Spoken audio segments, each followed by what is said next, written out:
walizani hatuwezi kumamake.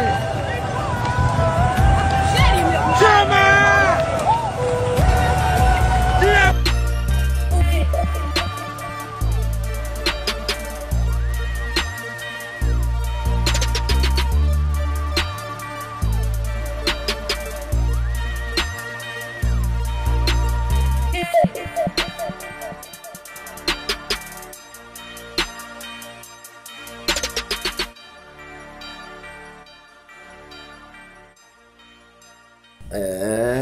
Natanguliza salamu zangu za dhati kwenye watu mnafuatilia Eric Burundi TV popote pale mlipo. Basi ukiona tafaruki hii basi ujue Tanzania sasa hivi tupo tunaongea hali si shwari kabisa kwenye hali ya amani. Basi moja kwa moja nimeamua nikuhabarishe tena kuhusiana na habari hii ya maandamano kutokea nchini Tanzania. Moja kwa moja tupo ndani ya jiji la Dar es Salaam, moja katika jiji ambalo lilijulikana kwa amani ya utulivu, hali shwari, lakini baadhi ya wananchi wameamua kuandamana moja kwa moja basi kuleta moja katika habari ambazo zimewatatiza kwa wingi. Basi hii ni moja katika habari ambayo inagusa vichwa vingi vya habari hapa East Africa ama duniani pote kiujumla. Basi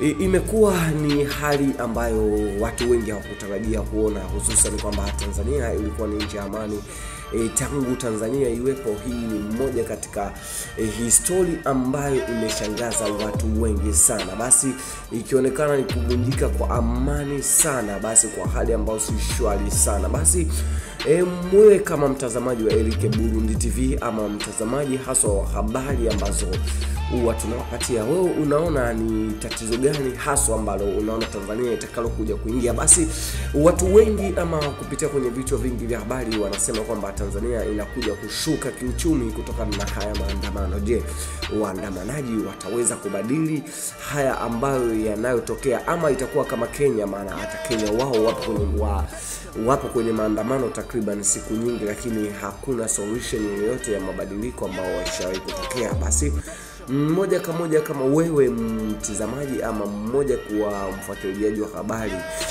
zetu tunazowapatia, unaweza kudondosha comment yako hapo chini. Basi ijulikana kwamba siku ya kesho paka waandamanaji waliweza kuingia paka kwenye uwanja wa ndege wakiandamana na wakitoa taarifa kwamba hawataki kiongozi yote avuke nchi. Basi je, Rais Mama Samia Suluhu Hassan ataweza kusave hili? Je, wewe unahisi ni kitakachotokea hapa nyuma ni nini? Basi moja kwa moja tupia comment yako hapo ili tuzidi kuwapatia update ya news tofauti jinsi harakati zinavyoenda.